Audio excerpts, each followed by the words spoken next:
Assalamualaikum warahmatullahi wabarakatuh. Teman-teman, kajian kita di mata kuliah Bahasa Indonesia pekan ini adalah tentang penulisan sumber. Jangan lupa untuk subscribe, kemudian bunyikan loncengnya, like, dan share. Teman-teman, ini saya tunjukkan salah satu tulisan karya ilmiah dalam bentuk jurnal yang tidak plagiasi, berjudul Makna Tahun 1914 dan Perang Dunia I menurut Kristen Saksi Yehova. Tulisan ini tidak plagiat karena bisa dilihat dari halaman ini ada beberapa teknik yang memungkinkan penulis terhindar dari plagiarisme. Di halaman 295 ini ada dua bukti bahwa penulis tidak melakukan plagiasi. Ada yang bisa jawab? Apa dua bukti itu? Juga di akhir artikel atau jurnal ilmiah ini, penulis juga berusaha untuk tidak melakukan plagiasi dengan menulis bukti yang ketiga ini. Terima kasih teman-teman sudah like dan subscribe video saya ini. Tulisan yang saya tunjukkan tadi, contoh dari jurnal, itu tidak plagiat atau tidak melakukan plagiasi atau plagiarisme karena penulis sudah berusaha melakukan teknik penulisan sumber ini. Penulis sudah berusaha melakukan penulisan sumber yang saya tanyakan tadi. Ada tiga hal. Tiga hal tadi, karena penulisan sumber itu dan dilakukan oleh penulis tadi, penulisan sumber mencakup satu kutipan. Tadi penulis melakukan kutipan.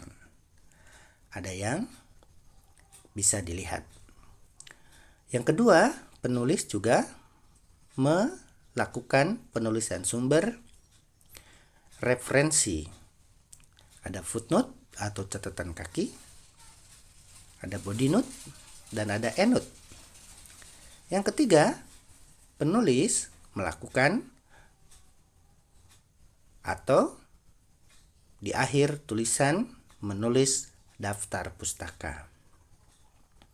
Tulisan kita kalau sudah mencakup tiga hal ini, kutipan yang pertama, referensi yang kedua, dan daftar pustaka yang ketiga, insya Allah terhindar dari plagiat atau plagiasi.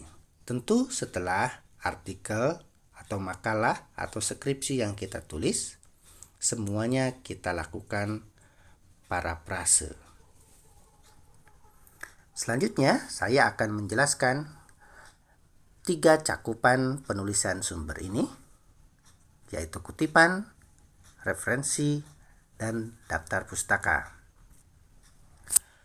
Yang pertama tentang kutipan.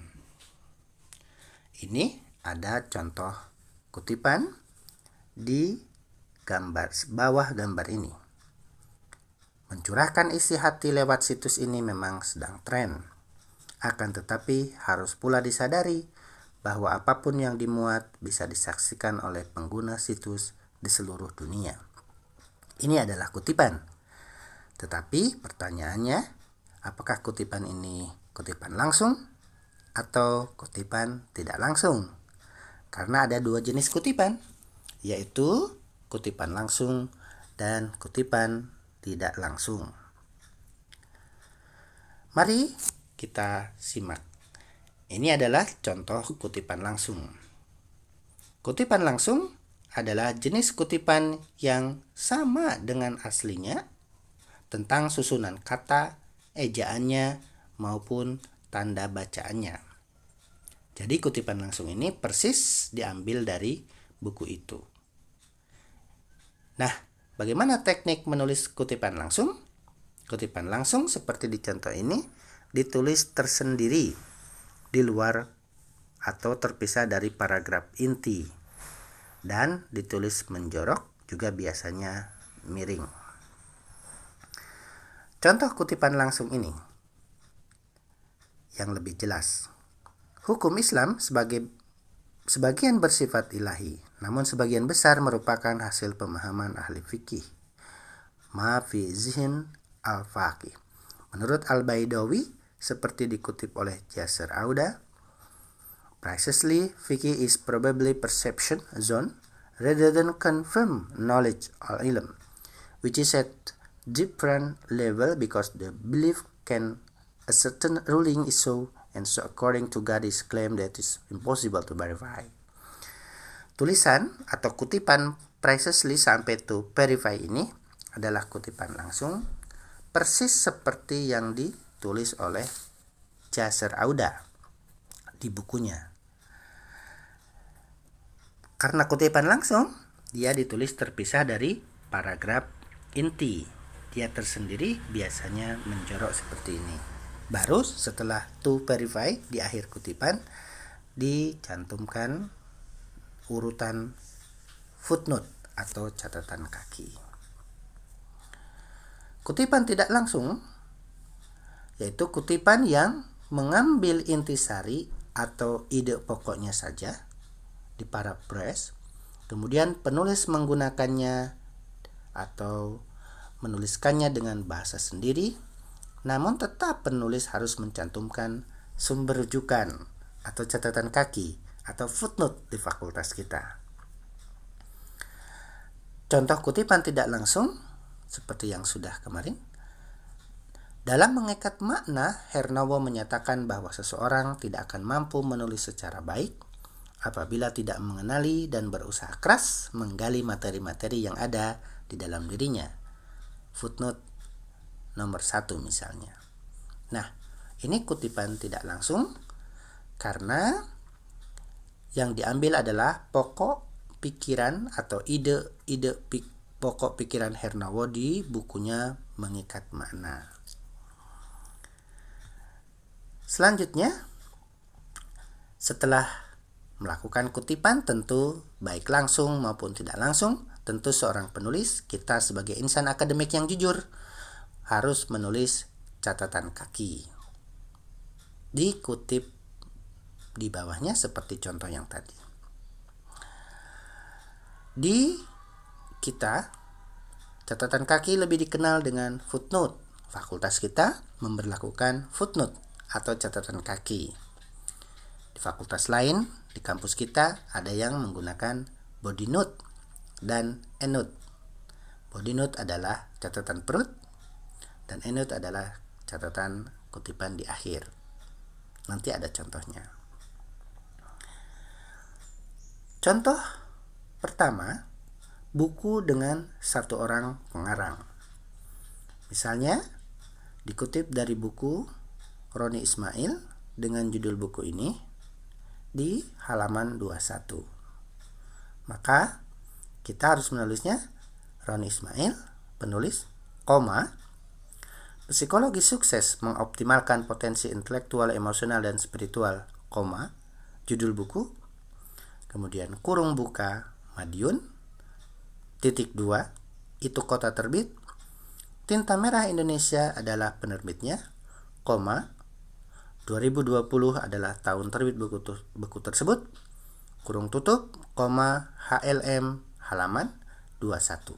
Ada yang HLM, ada yang H, ada yang H saja, ada yang ditulis halaman, lengkap. Semuanya benar, yang pasti harus konsisten dari footnote pertama sampai footnote terakhir.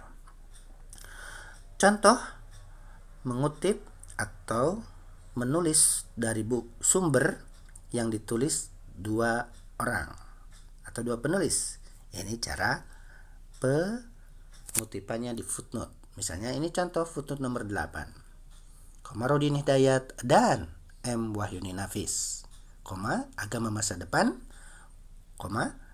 Jakarta Gramedia 2006, kurung tutup, halaman 14. Contoh lain buku dengan 2 penulis, sama dengan yang tadi. Contoh buku dengan 3 penulis dan atau lebih, itu hanya ditulis penulis pertamanya saja. Arifin misalnya, penulis pertamanya, dalam kurung DKK dan kawan-kawan, judul buku, kota terbit buku, penerbit, tahun, dan halaman. Ke belakangnya sama. Contoh keempat, bagaimana kita mengutip artikel dalam buku kumpulan karangan? Seperti ini. Ini adalah contoh buku yang ditulis oleh banyak penulis. Ini para penulisnya. Passing Over, Melintasi Batas Agama. Misalnya yang dikutip adalah artikel Quraisy Shihab, maka yang dikutip ini Quraisy Shihab. Oke. Tanda petik, hubungan antar agama dalam Al-Quran tidak dimiringkan, dalam Komarudin Hidayat, ed itu editor, artinya buku ini editornya, ini ada 2, Komarudin Hidayat sama Ahmad Gaus AF. Oke, editor. Passing Over itu judul bukunya miring, kemudian ke belakangnya sama. Contoh buku terjemahan. Ini ada Dialog Psikologi dan Agama, Robert W. Krabb. Misalnya footnote nomor 11, Robert W. Krabbs, W. Krabbs, Dialog Psikologi dan Agama miring, terj itu terjemahan, A.M. Harjana. Artinya buku ini diterjemahkan oleh A.M. Harjana. Ke belakangnya sama. Contoh bagaimana kita mengutip jurnal. Artikel jurnal untuk makalah atau skripsi kita. Sama, penulis dulu Roni Ismail, tanda kutip, keberagamaan koruptor. Ini judul artikelnya, tidak miring karena jurnal, sama seperti artikel di buku tadi. Esensia miring, ini jurnalnya, volume lengkap ini volume 20, nomor 2 Januari-Juni 2013, halaman 23. Bagaimana contoh dari internet atau dari website? Ini Roni Ismail, misalnya, Some Method of Language Teaching, an Application of Active Learning, www.ctsd.org.id. Ini adalah websitenya, diakses tanggal 11 Oktober 2013, misalnya. Contoh surat kabar. Bagaimana kita mengutip artikel dari surat kabar? Kita sering mengutip dari opini, misalnya rubrik opini atau lainnya. Contoh ini misalnya footnote nomor 12, Roni Ismail, Kurban dan Cinta.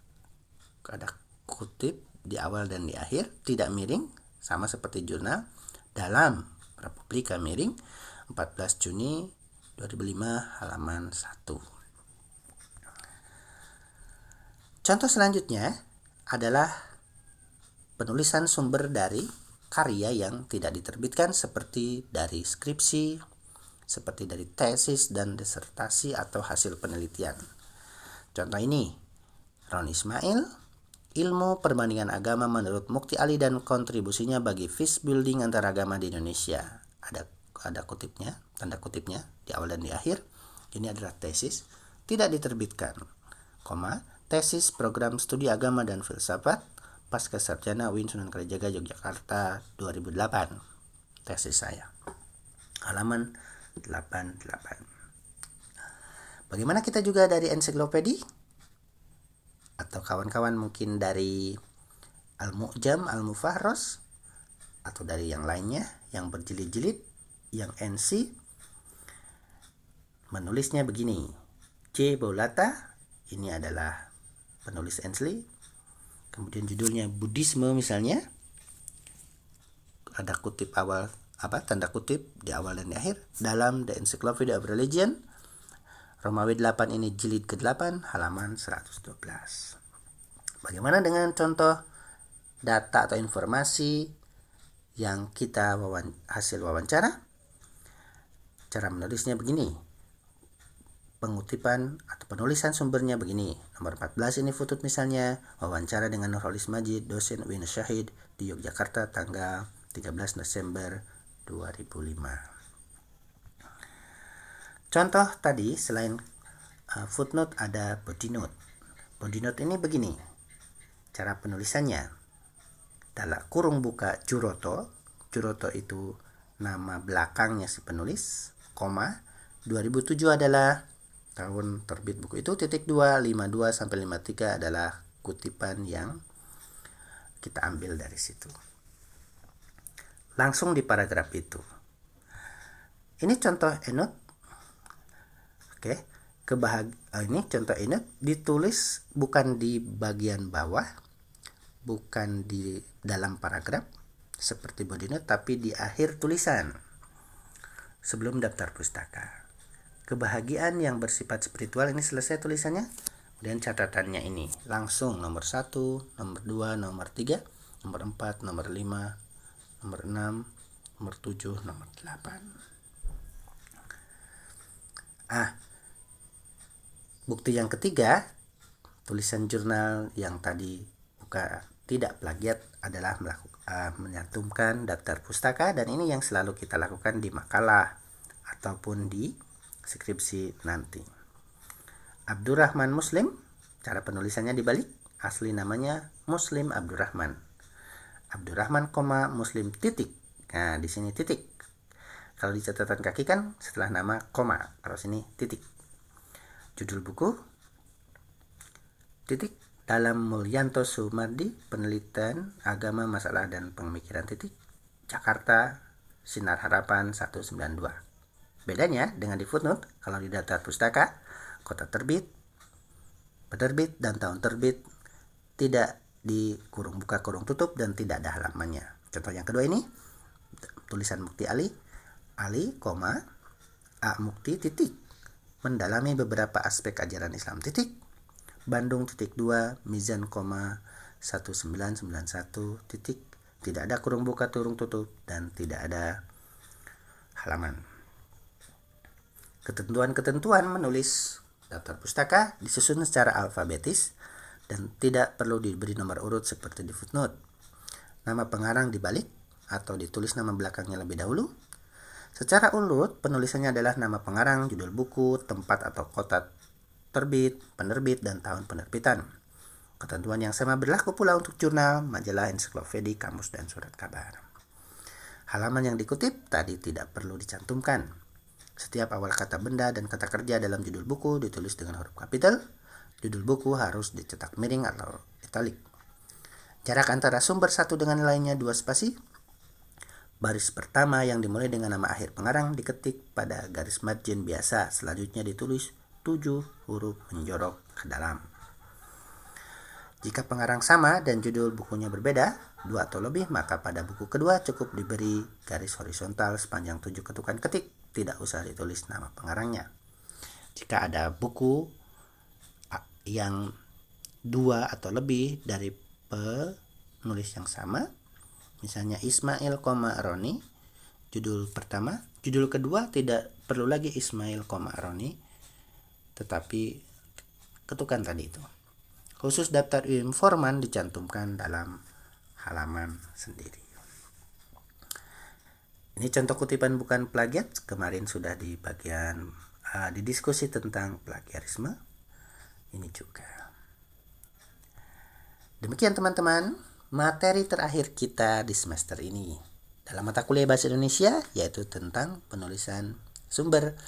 Tentu kawan-kawan harus mempraktekannya di karya ilmiah yang kita draft dari awal, melengkapi karya ilmiah tersebut agar menjadi karya ilmiah standar. Terima kasih.